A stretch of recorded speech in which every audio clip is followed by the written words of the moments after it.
Hello Year 8 and welcome to Lesson 9 of The Lion, the Witch and the Wardrobe, and we're going to be looking really closely at the structure of the novel today and how the structural novel is all tied in with the allegory that we've been talking about, the fact that C.S. Lewis is using these stories from the Bible in order to write almost like a children's version of the stories from the Bible. But we also need to start thinking about dramatic irony. So have a look at this very famous poster for the film Jaws, because this poster is using dramatic irony to get an emotional reaction out of you. So as you look at the poster, what is the feeling that you're feeling? What is your emotional reaction? If you could say something to the swimmer, what would that be and why would you say that? And once you've sort of worked those things out, you should be able to come up with a good definition of what dramatic irony is. So it's when a writer or a designer does something in order to make you feel a particular way. But what is that thing that they're doing and how is it making you feel? Okay, and so hopefully looking at the poster, you would have felt really maybe tense and excited and possibly a little bit frightened. And if you could have said anything to the swimmer, you would have said, "Look out, there's a shark, you're in danger, you're about to be attacked." And that's exactly how dramatic irony works. So dramatic irony is a device by which the audience's or reader's understanding of events or individuals in a play or story is greater than that of its characters. Basically, you as the reader know more about what's going on than the character on stage or in the book does. So if you think about pantomimes use this all the time. You have somebody on stage, maybe the hero or heroine of the story, and you have the bad guy creeping up behind them with their, knife out or whatever. And what is it you shout? You shout, "He's behind you," and then the person turns around and, "Oh, I can't see them."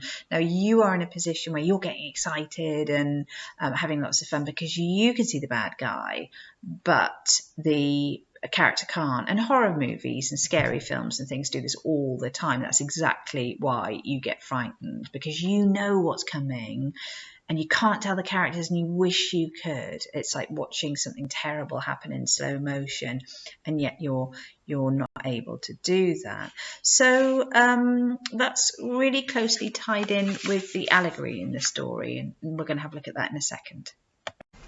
Okay, so a good reader, remember, will have understood very early on that C.S. Lewis is working with an allegory here, that he's using characters and situation and events from the Bible, and he's reworking them in a different form for a different audience. Remember, our audience is children, you guys, and that's quite crucial because things get a bit grim in the Bible sometimes.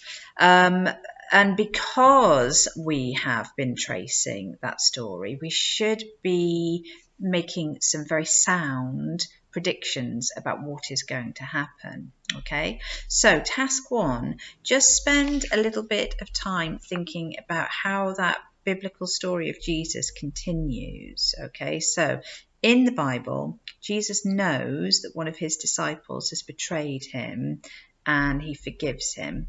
Okay, so how is that going to sort of reproduce itself in the novel? Which characters are we talking about here? And then finally, obviously the most dramatic part of the Bible story of Jesus is the crucifixion, isn't it?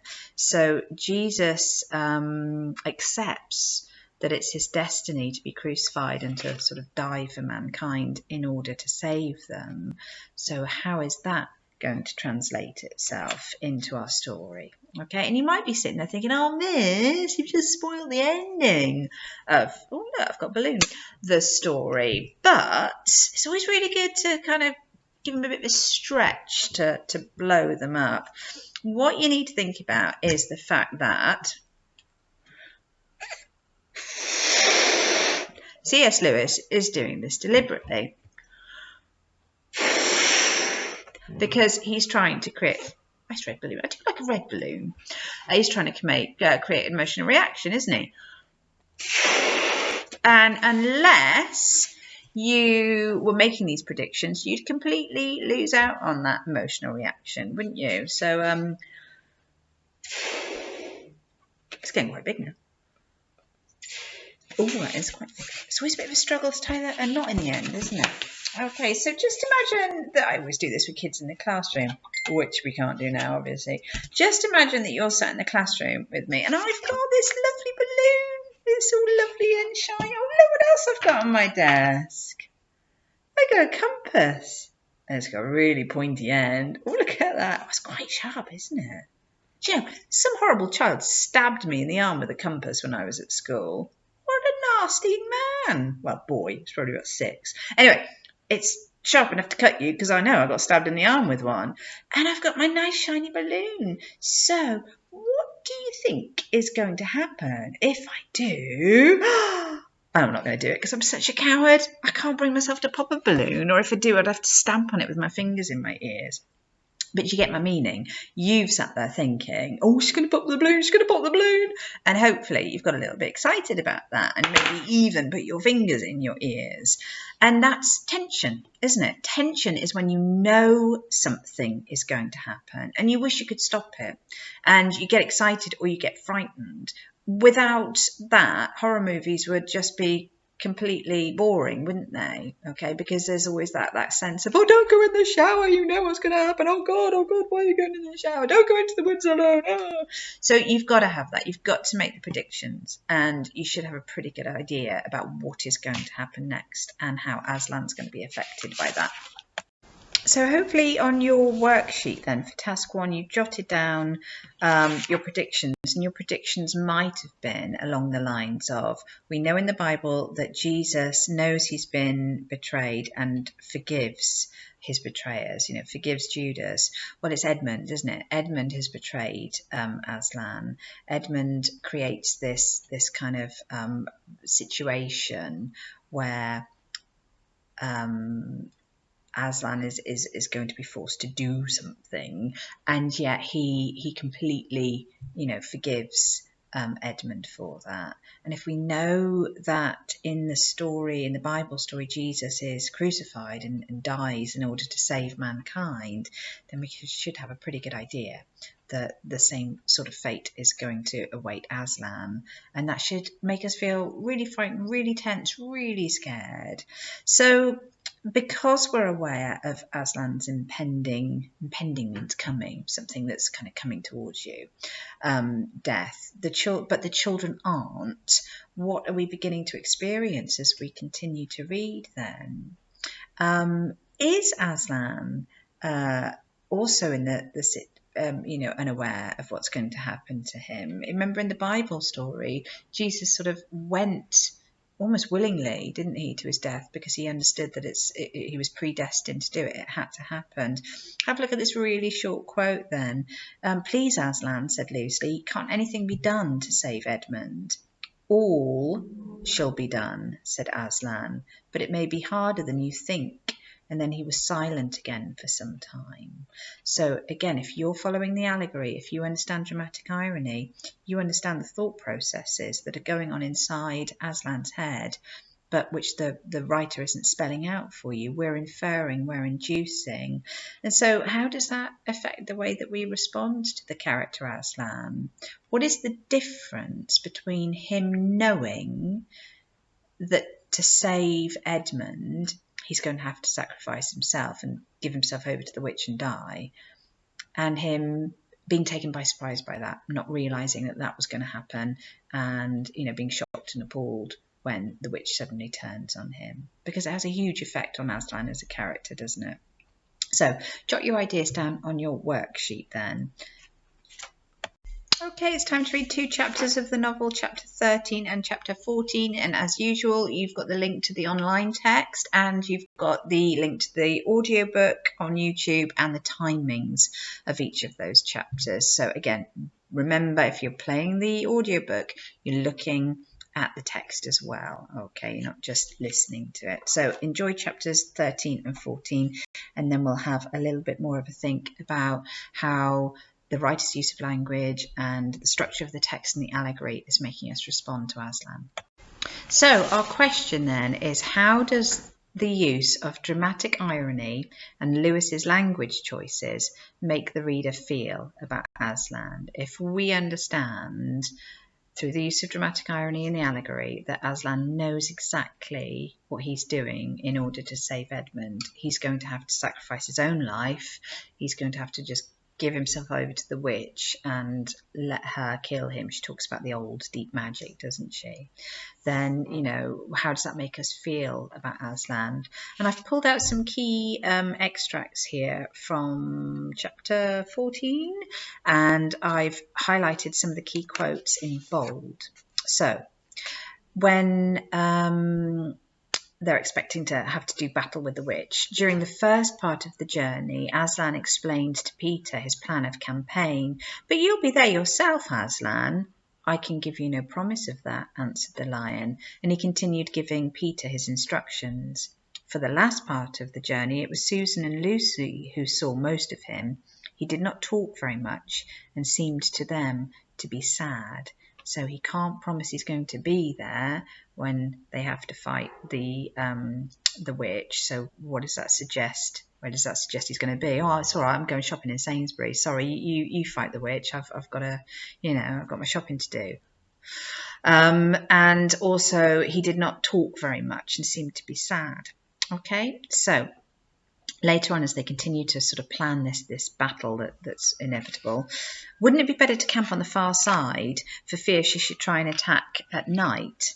Aslan, who seemed to be thinking of something else, roused himself with a shake of his magnificent mane and said, "Oh, what's that?" Peter said it all over again. "No," said Aslan in a dull voice, as if it didn't matter.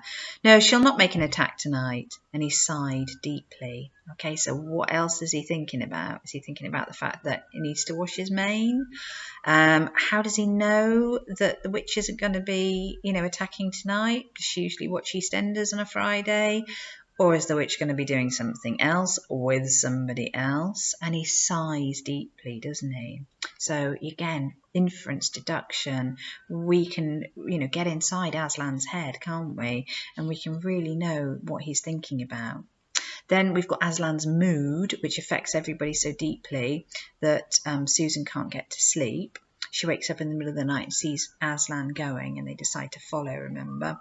Then Susan suddenly caught Lucy's arm and said, "Look, on the far side of the camping ground, just where the trees began, they saw the lion slowly walking away from them into the wood." And without a word, they both followed. On and on he led them, into dark shadows and out into pale moonlight, getting their feet wet with heavy dew. He looked somehow different from the Aslan that they knew. His tail and head hung low, and he walked slowly as if he was very, very tired. So remember where he's going and why he's going there and what he knows is going to happen. Then, when they were crossing a wide open space where there were no shadows for them to hide in, he stopped and looked around. It was no good trying to run away, so they came towards him, where they were closer, and he said, "Oh, children, children, why are you following me?" "We couldn't sleep," said Lucy, and then felt sure that she need say no more, and Aslan knew all they'd been thinking. "Please may we come with you, wherever you're going?" Remember, the children don't understand any of this at all, said Susan. "Well," said Aslan, and he seemed to be thinking. And then he said, "I should be glad of company tonight. Yes, you may come if you will promise to stop when I tell you, and after that leave me to go alone." Okay? Susan and Lucy don't know, but Aslan does. Why does he want them to stop at a certain place and to, you know, leave him alone? Why would he be glad of that company? So having talked those key quotes through then, I've got a bit of a challenge task for you. And with all challenge tasks, don't be frightened of it. Don't be frightened of getting it wrong. Always think this might be difficult, but I'm going to learn something from it. So on your worksheet, you'll see that I've given you a series of sentence starters, and see if you can create a paragraph that would allow you to really explore that quite difficult question. How does the use of dramatic irony and Lewis's language choices make the reader feel about Aslan? Okay, so you'd start off with a simple statement. In the novel, The use of biblical allegory means that the reader will understand that Aslan is being used to represent Jesus. Yeah, we understand that. As the reader will be familiar with the story of Jesus, they'll realise that at the end of chapter 14, Aslan, what's he off to do? Why is he doing it? How is that really similar to the story of the crucifixion in the Bible? Right. This device is called dramatic irony, which means, so try and show your understanding of dramatic irony here. And you might want to go back to the beginning of the lesson when we talked about it in detail. And also try and show your understanding of the effect of dramatic irony, the effect of the dramatic irony on the reader is. And try and be really specific about what is happening in the novel at this point, what we understand as a reader that the characters don't themselves, or some of the characters, because Aslan clearly does. Also, Lewis's use of language and the way he describes Aslan makes the reader feel, and really ask yourself, what is my emotional response to Aslan at this point? What am I thinking and feeling about him? Have a look again at those quotes that I pulled out in bold for you. Things like, he sighs deeply, he doesn't talk very much. His head's hanging low. Okay, so how does that making you feel about Aslan? And then always try and talk specifically about a quote. A key quote to show this is blah blah blah blah blah. You choose one of the quotes, perhaps one of the ones that I've highlighted in bold, and then try and explain in detail what that particular quote is doing to you, how it's making you feel about Aslan. So on your worksheet, you've got little boxes to develop each of your responses to those sentences. Now, remember I said we need to think about audience here as well, because clearly this novel is written for children your age or possibly even slightly younger. And yet things in the Bible are a little bit grim, aren't they? Obviously, the crucifixion itself is deeply violent and shocking. And also Judas in the Bible. What becomes of Judas? Well, he is completely unable to cope with his feelings of guilt and shame, and he goes away and hangs himself. He commits suicide because he realizes what he's done is so terrible. Now that can't happen in a children's novel, is it? So let's think about Edmund. Edmund is our Judas, isn't he? So we know we're not going to have Edmund go away and do something like that in this novel. So what do you think he might do then?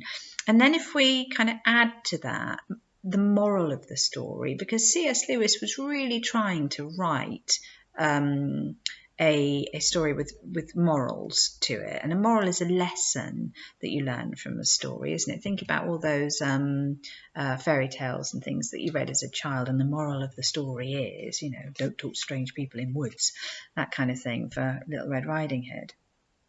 So what's the moral of the story then? What does C.S. Lewis want us to get out of the character of Edmund and apply to our own behaviour, and to think about how we can change our lives for the better? So just have a think about this little extract here. This is Edmund's been rescued by Aslan. Aslan and Edmund, have this conversation before he goes to see his brothers and sisters. And remember what he's done to his brothers and sisters as well. Left them, abandoned them, gone off to the White Witch, betrayed Aslan. It's quite a difficult conversation to have, isn't it? As the others drew nearer, Aslan turned to meet them, bringing Edmund with him. "Here is your brother," he said, "and there is no need to talk about the past." Edmund shook hands with each of the others and said to each of them in turn, "I'm sorry." And everyone said, "That's all right." And then everyone wanted very hard to say something which would make it quite clear that they were all friends with him again. Something ordinary and natural. And of course, no one could think of anything in the world to say. So if C.S. Lewis is writing that scene in order to teach children a lesson, and adults, it's an important lesson for all of us, what do you think the moral of that story is then? And what do you think, rather than running off and living in shame, what do you think Edmund might do in the rest of the novel, which could also be an inspiring lesson for all of us to learn? So some big questions there.